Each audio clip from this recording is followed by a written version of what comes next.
인생관. 내가 왜 왔으며 내가 왜 살아야 하며 어디로 가야 하느냐. 태어난 것을 여러분 스스로 태어난 것으로 생각해서는 안 됩니다. 태어나기는 했으되 무슨 동기로 태어났으며 무엇을 위해 태어났는지 나를 낳게 한 동기와 목적을 알지 못하는 우리들입니다.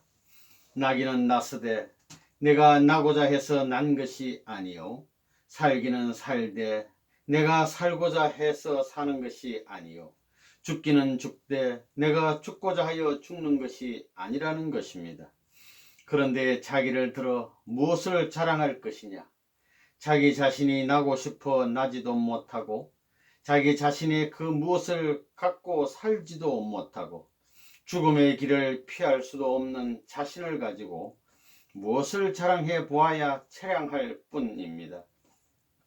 낯으니 살아야 할 운명이요 또 그렇게 살다 가야 할 운명입니다.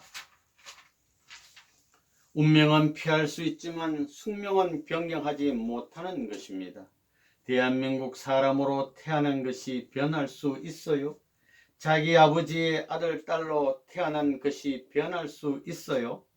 그 나라의 주권이 아무리 강하고 그 나라의 관습이 아무리 강하더라도 아버지와 아들, 딸은 변경할 수 없다는 것입니다. 그처럼 복귀의 길은 숙명적인 길입니다.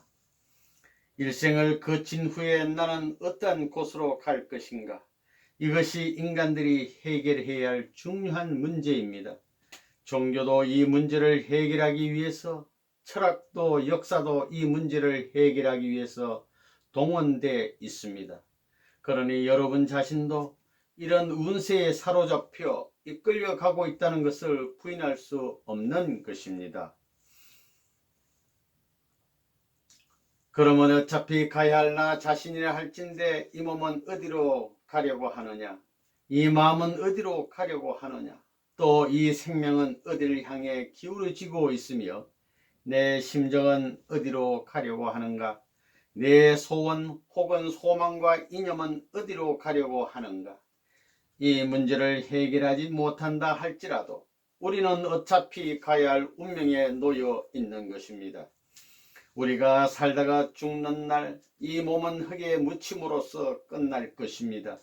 그러면 몸이 묻히는 날 이 마음도 이 생명도 이 심정도 이 이념도 혹은 소원까지도 같이 묻혀버리고 말 것인가?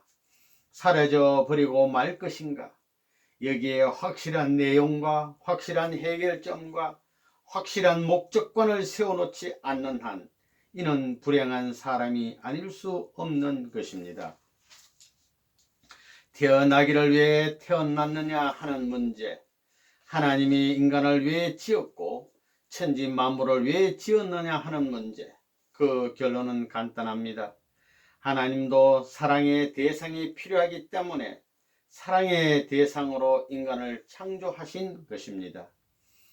하나님이 왜 천지 만물을 지었고 하나님이 왜 나를 지었어요? 사랑 때문입니다. 나는 왜 태어났느냐? 하나님의 사랑 때문에 태어난 것입니다. 하나님의 사랑 가운데 나서 하나님의 사랑 가운데 살기 위해서 태어났다는 것입니다.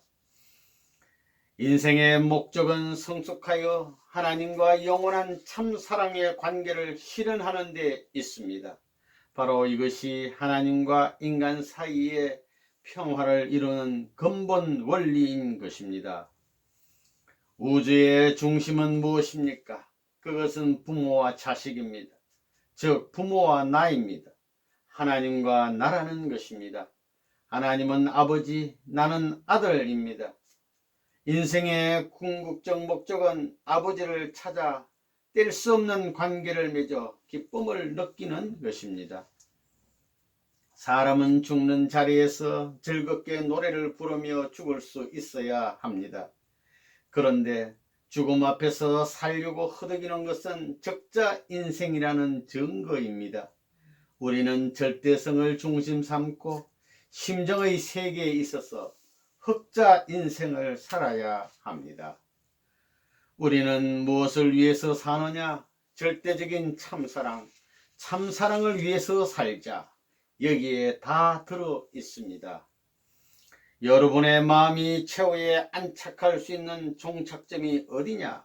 하나님을 찾아 자기 것으로 만들었다 해도 거기에 여러분의 마음은 안식하려고 하지 않습니다.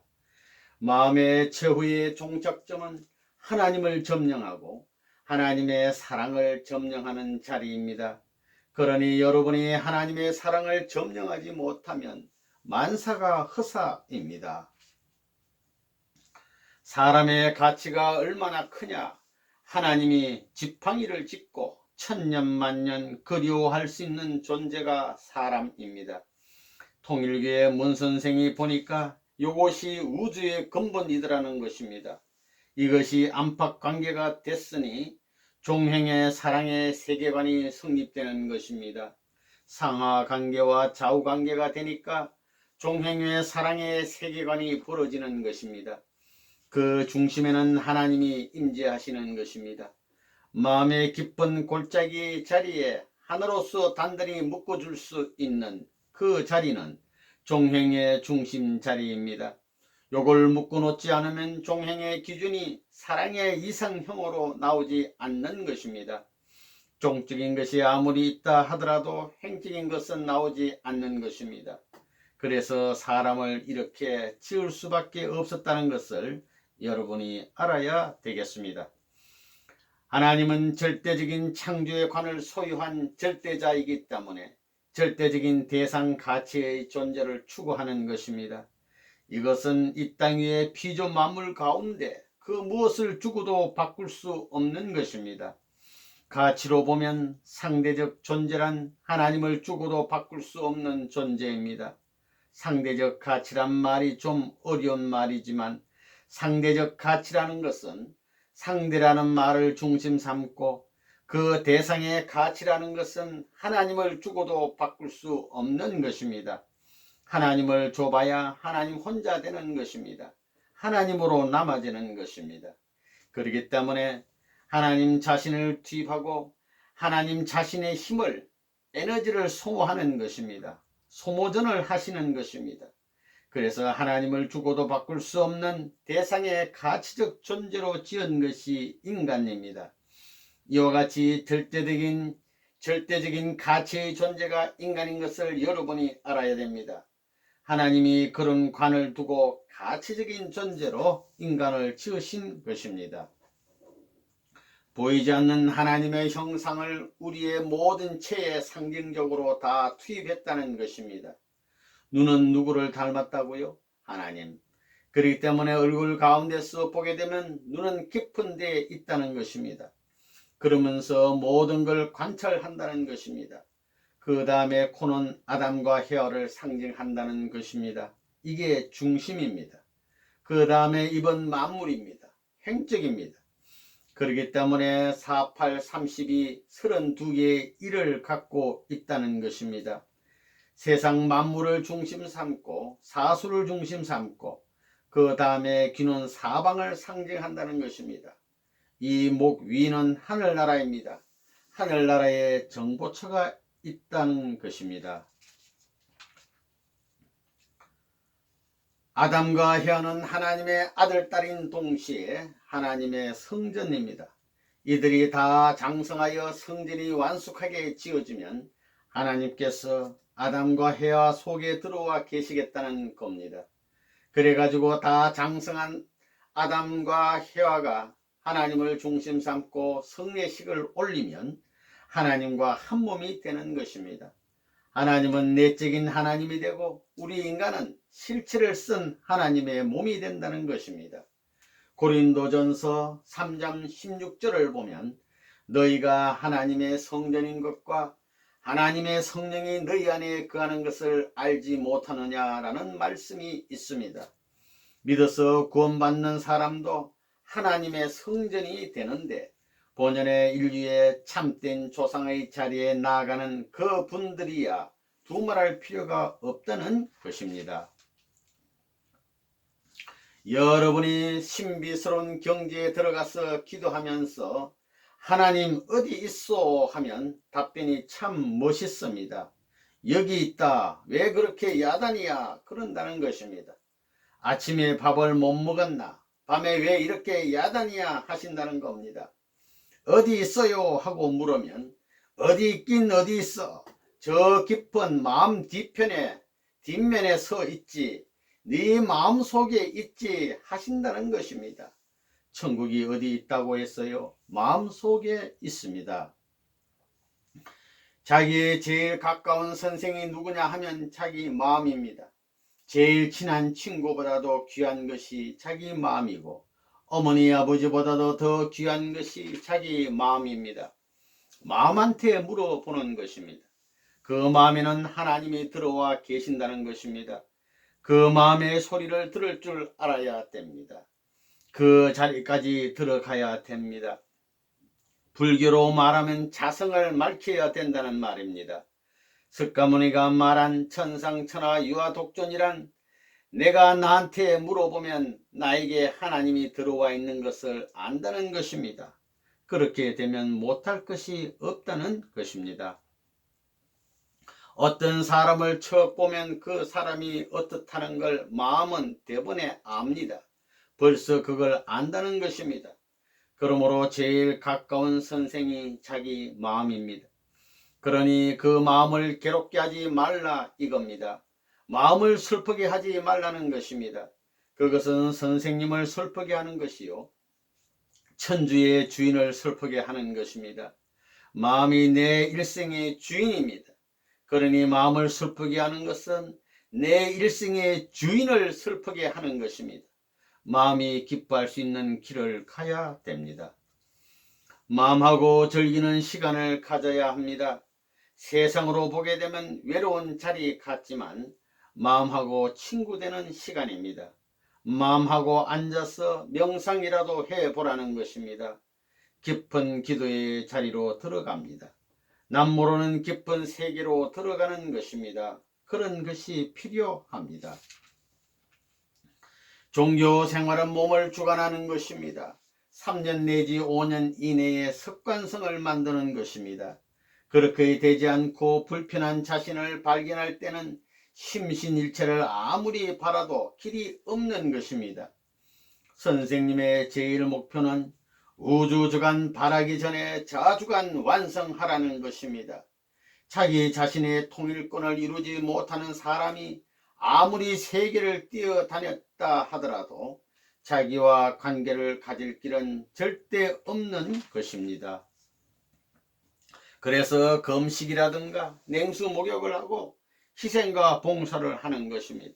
그 외에는 길은 없습니다. 여러분 그래요? 이 길을 가고 있어요? 죽더라도 희생과 봉사를 하겠다고 맹세합니까? 그래서 죽을 각오를 하고 반대의 길을 가야 되는 것입니다. 종교의 갈 길, 그것은 굴복의 길입니다. 심신이 싸우는 그 이상의 굴복의 길입니다. 그 길을 가지 않고는 심신일체를 이룰 수 있는 것은 없습니다. 마음은 누구냐? 내 주인입니다. 내 선생입니다. 마음은 누구냐 할 때 마음은 마음을 닮은 몸뚱이를 낳았으니 내 몸뚱이의 권원입니다. 그렇기 때문에 평면적으로 어머니 아버지 대신입니다. 마음은 부모 대신이요 스승 대신이요 그 다음에는 주인 대신입니다. 여러분의 마음은 스승이 필요 없습니다. 마음은 제2의 하나님입니다. 스승을 따라가지 말고 통일교의 선생님을 모시지 말고 여러분의 마음을 모시라는 것입니다. 마음이 어때요? 새벽에 일어나 가지고 혼자인데 쥐새끼 소리도 안 들리고 파리 소리도 안 들리고 조용한데 아이고 나 요런 것을 좀 해야 되겠다. 좋은 일은 해야 되겠다고 하면 마음이 좋아 어서 해라 하지만 나쁜 생각을 하면 마음이 이놈 하는 것입니다. 마음이 알아요 몰라요? 알지요. 그렇다는 것입니다. 마음이 잘 아는 것입니다. 마음의 가치, 내게서 마음이 얼마나 비싼 것인가를 생각해 반론하는 것입니다. 마음은 몽뚱이가 잘못된 곳에 가려고 하면 언제든지 충고를 하고 이러면 안 된다 하고 제재를 하는 것입니다. 그러나 몸뚱이는 언제나 마음을 공격하고 무시하고 밟아치우고 제멋대로라는 것입니다. 핍박을 당하면서라도 죽을 때까지 나에게 있어서의 전우와 같이 스승과 같이 주체적 사명을 감당하기에 희생을 치러 나가는 것이 우리 몸에 달려있는 마음이라는 것을 생각해 봤느냐 하는 것입니다. 모든 인간은 저마다 자신 속에 가장 소중한 스승을 일생 동안 내내 간직하고 있습니다. 그럼에도 불구하고 그 스승을 잘못 대우하고 짓밟고 남용합니다. 그 스승이 바로 인간의 양심입니다. 우리의 양심은 항상 우리 자신에게 도움이 되도록 말을 하며 우리를 참 사랑과 연결시켜 주고자 합니다. 부모와 같이 우리의 양심은 우리로 하여금 선하고 비이기적인 사람이 되려고 촉구하며 하나님의 뜻에 따라 행동하도록 인도해 줍니다. 그러나 각자의 마음속에는 또한 양심의 소리에 항상 거역하는 반란자가 있습니다. 그 반란자는 바로 육체인 것입니다. 여러분의 몸과 마음의 통일도 참 사랑이 아니면 안 됩니다. 그렇기 때문에 마음은 몸을 위해서 희생하면서도 또 잊어버리고 또 잊어버리고 또 잊어버리는 것입니다. 마음은 하나님을 대신한 입장이기 때문에 여러분의 스승 중에 스승이 마음입니다. 그 마음은 하나님이 당신을 대신해서 파송해 준 내 중심입니다. 종적인 나입니다. 본성의 마음이 가는 길을 가면 우주가 하나로 벌어집니다. 그런 무엇이 있어야 됩니다. 그런 자리에 들어가면 자기 마음과 말하게 되는 것입니다. 그런 경지에서 마음과 말을 합니다. 뭘 하려고 생각하면 벌써 답변이 나온다는 것입니다. 그런 경지까지 나아가는 것입니다. 그런 경지에 있는 사람이 자기가 갈 길을 모르겠어요.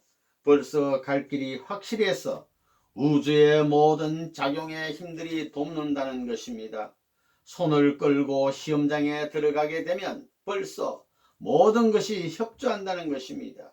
그래야 큰 일을 할 수 있는 것입니다.